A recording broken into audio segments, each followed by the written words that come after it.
being over 600 pounds, I'm never going to be able to do the things that I dream about. At just 38 years old, Holly Hager had reached a breaking point. Trapped in her body at 658 pounds, she could barely stand, relying on her fiancé and mother for the most basic needs. So things like walking are getting a lot harder for me. And I'm scared because now I can barely do anything. Yet still sneaking in secret meals whenever she could. Food wasn't just a comfort, it was her only source of happiness, even after a failed weight loss surgery that left her heavier than ever. On My 600-Pound Life, Holly's story quickly spiraled into one of denial, excuses, and heartbreaking relapse. But behind the addiction was years of trauma and pain she never faced. Buried by trauma and addiction. Every story on My 600-Pound Life begins with struggle, but few feel as suffocating as Holly Hager's. Her world had shrunk to a single room, where every movement was a battle and every breath a reminder of the weight slowly crushing her. She could no longer live without help, depending on her fiancé, Ray, for even the most private needs. And yet, even as her independence slipped away, Holly clung to the one thing that never failed to comfort her: food. Food wasn't just nourishment, it was the entire rhythm of her life.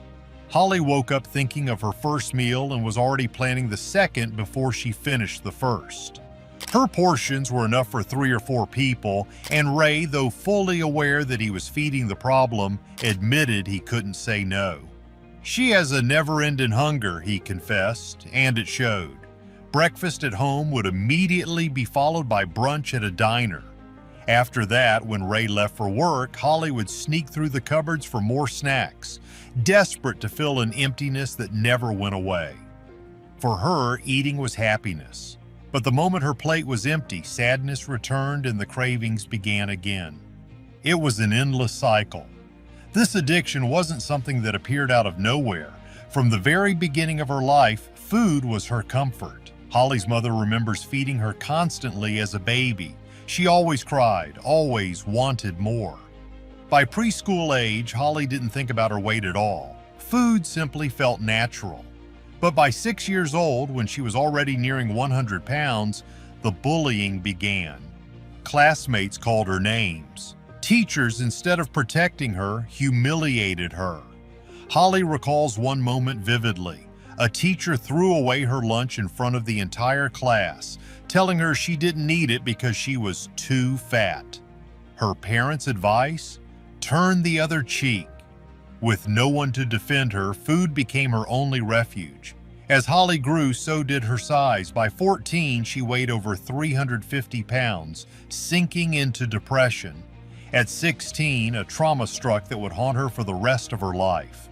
While working part-time at a department store, she was approached by a 22-year-old customer who asked her to meet him after work. Curious and starved for attention, she agreed. Instead of kindness, she was met with violence. He forced her into his truck and raped her. Holly told no one, not her parents, not her friends. She feared judgment, feared disappointing her family, and carried the secret alone. In the aftermath, food became the one thing she could control, the one thing that numbed the pain. Adulthood offered little relief. Holly married young, hoping stability would ease her burdens. But after 10 years, her husband became abusive, betraying her trust and leaving her shattered. By then, her weight had ballooned even higher and her health was collapsing. Desperate, she turned to surgery. At 32, she underwent stomach stapling, a last chance, she thought, to reclaim her life. And for a brief period, it worked. She dropped to 398 pounds, her lowest weight in nearly 20 years. For the first time, she felt hopeful. But the surgery hadn't healed the root cause, her trauma, her depression, her addiction. Soon, cravings returned and she began eating even when full. Eventually, she tore the staples, undoing the operation entirely. Within a year, she had regained the weight, surging back into the 500s. That relapse devastated her. It wasn't just a physical failure, it was an emotional one. Having proven she could lose weight but still unable to keep it off, Holly spiraled into hopelessness. She stopped fighting, surrendering to food as both her comfort and her curse. Then came Ray. Kind and supportive, he became her partner, but also unintentionally her biggest enabler. With him by her side, she crept past 600 pounds. Her mobility deteriorated to the point where she could no longer be left alone safely. The couple moved in with Holly's parents so her mother could care for her while Ray was at work. But rather than push her to change, her mother joined in. She cooked the meals, brought the snacks, and even admitted she couldn't bear to see Holly hungry. For Holly, eating with her mom became bonding time. For viewers, it was painful to watch, a mother feeding her child into immobility. Her father saw the reality more clearly. He admitted he feared that one day soon he would bury his daughter, a thought that tormented him.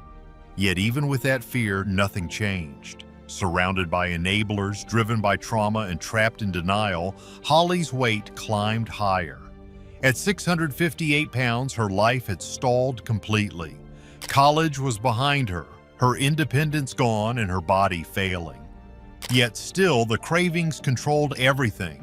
Holly had already lost once after surgery, only to gain it all back. And now, with her family and fiancé both enabling her, the cycle seemed unbreakable. The question was no longer just about losing weight. It was whether she could ever confront the pain driving her addiction. The denial spiral. For Holly, food wasn't just a part of life, it was her entire existence. A single dinner with her parents always led to more. Later in the night, when Ray came home from work, he often carried bags of fast food, and together they ate again before bed. By this point, she wasn't eating 3 meals a day like most people. She was consuming 4 or 5, with snacks crammed in between. Deep down, Holly admitted to herself that her eating was spiraling further out of control, but the cravings always drowned out the fear. The decision to see Dr. Now in Houston was supposed to mark a turning point, yet even this journey showed how much denial still ruled her life. The drive would take over 12 hours, and Holly had not managed to sit in a car for more than 20 minutes in years. Almost immediately, the discomfort overwhelmed her. Only 3 hours into the drive, she demanded a hotel stop, claiming the pain was too much to endure. What should have been a single day's trip stretched into multiple failed attempts, and each stop became another excuse to load up on fast food. Even on the road to a doctor who could save her, food remained the one thing she refused to let go of. When she finally reached Houston and stepped onto the scale, the numbers told the truth she had been avoiding. She weighed 658 pounds. For someone who had already gone through weight loss surgery once before, it was a devastating reality. But the real issue wasn't the weight itself, it was her refusal to face how she had gotten there. When asked about her eating habits, she painted a picture that sounded almost reasonable. A modest breakfast, a few sandwiches, maybe some fast food in the evening. Left unspoken were the extra brunches, the second dinners, the cupboard raids, and the endless snacks. Dr. Now saw through the facade immediately. Her version of events simply didn't add up. Someone eating what she described would never tip the scales so close to 700 pounds. The truth was simple. Holly was consuming far more than she admitted, and either she was hiding it from others or she had lost all sense of how much she really ate. Her case was especially dangerous.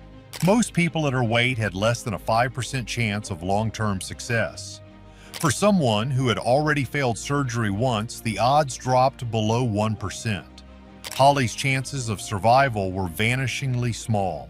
Unless she confronted the reality of her addiction and the reasons behind it, she would almost certainly join the overwhelming majority who never made it. But Holly wasn't alone in this struggle. She was surrounded by enablers. Ray, who admitted he struggled with food himself, often used Holly's cravings as an excuse to indulge. Her mother, unable to bear the idea of her daughter feeling hungry, continually gave in to her requests. Together, they created an environment where change was almost impossible. Dr. Now described it as a team of enablers working together to feed her addiction, and unless that cycle broke, surgery would be pointless. Despite the odds, Holly was given a chance. The goal was clear: lose 50 pounds in 2 months. For someone her size, the number was realistic. Many patients at her weight lost double that in the same time frame. All she needed to do was follow the 1,200-calorie plan and begin proving she was serious about change. 2 months later, the results were deeply disappointing. Holly returned to Houston weighing 629 pounds. She had lost only 29 pounds, barely half of what had been required. On paper, it was progress, but for Dr. Now it revealed the truth. She was still eating far too much. Holly explained her failure with more excuses. She claimed she had been eyeballing her portions instead of measuring them, which led to overeating without realizing it. She admitted she gave into cravings on more than one occasion, but for someone at her size, losing only 15 pounds a month meant she was still consuming between 5,000 and 6,000 calories every single day. No amount of guesswork or cravings could explain that. The reality was clear. Holly was still choosing food over her own life. She wanted the results without the struggle, the surgery without the sacrifice. Dr. Now's message cut through all denial. Success would never come from excuses. It would only come when Holly finally confronted the truth. Breaking point and new beginnings. By the time Holly returned to Dr. Now for another weigh-in, the pattern was impossible to ignore. Every long car trip became an ordeal. Every setback turned into an excuse, and every craving felt more powerful than her will to change. Dr. Now raised a practical concern. If she struggled so much just to travel from her home to Houston, she might never succeed with treatment. His solution was drastic but necessary. She needed to relocate to Houston permanently. The decision weighed heavily on her. Moving meant leaving behind her parents and the home where she had spent most of her life. It meant stripping away the comfort of her old routines and facing a reality she could no longer avoid. Even more, it meant confronting life without her wheelchair, which she deliberately left behind in an attempt to force herself to become more mobile. Saying goodbye to her mother was particularly painful because while her support had often been enabling, it had also been constant. For Holly, the separation felt like losing a safety net she had relied on for decades. Arriving in Houston should have marked the beginning of a new chapter, but almost immediately, Holly slipped back into familiar habits. She and Ray ordered takeout on their first night, claiming they lacked pots and pans to cook with. Greasy stir-fries, egg rolls, and cartons of rice replaced the simple, measured meals Dr. Now had prescribed. Holly rationalized the choice by pointing out the vegetables in her dishes, insisting she was not eating totally wrong. It was the same flawed logic that had fueled her addiction for years, finding ways to justify indulgence while pretending she was making progress. Her next weigh-in told the truth. The numbers had barely shifted and Holly remained far from her target. Worse still, her behavior grew more bizarre. Instead of admitting that cravings were overwhelming her, she described her mind like a broken record, repeating the words, "I want chocolate," over and over until she gave in. To Dr. Now, this was proof that food had become more important to her than life itself.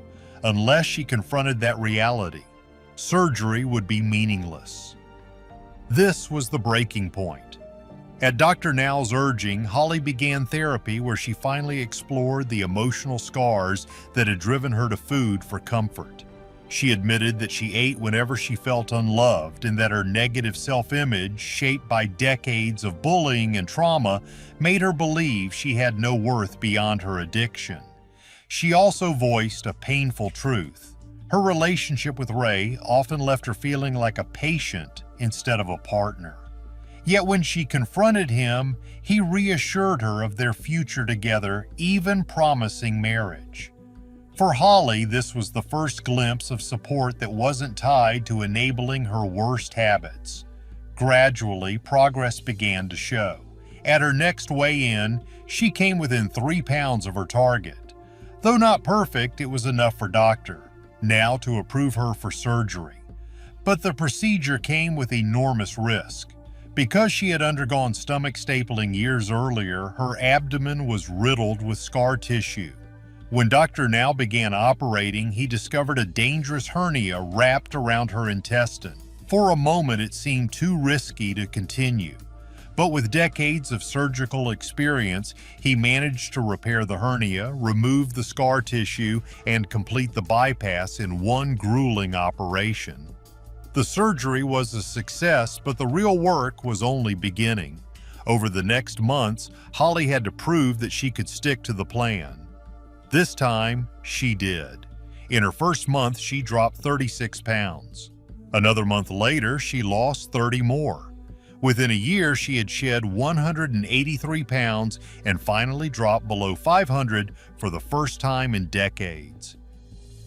Therapy was just as vital as the surgery. In an emotional conversation with her mother, Holly revealed the assault she had endured as a teenager. Her mother, stunned and regretful, admitted she had no idea of the pain her daughter carried for so long. For Holly, sharing that secret lifted a burden that had weighed her down for more than 20 years. It was a form of healing no diet or surgery could provide, and it strengthened her resolve to keep going. As her confidence grew, Holly began venturing into the world again. She joined a dance class, rediscovering mobility, stamina, and joy outside of food. For a woman who once feared needing to be washed in her own bed, moving freely on a dance floor was nothing short of miraculous. By the end of her journey, Holly weighed 418 pounds, down nearly 250 from her starting point.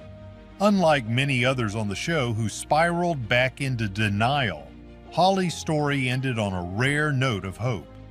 She continued her relationship with Ray, and in 2022 the couple married, celebrating not just their love but the second chance at life she had fought so hard to earn. Holly's transformation was not only physical, it was deeply emotional.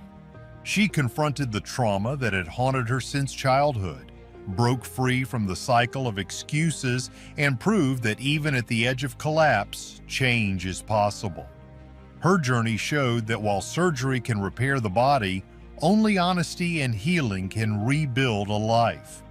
Holly Hager's story proves how addiction, trauma, and enabling can push someone to the brink, but also how facing the truth can lead to redemption.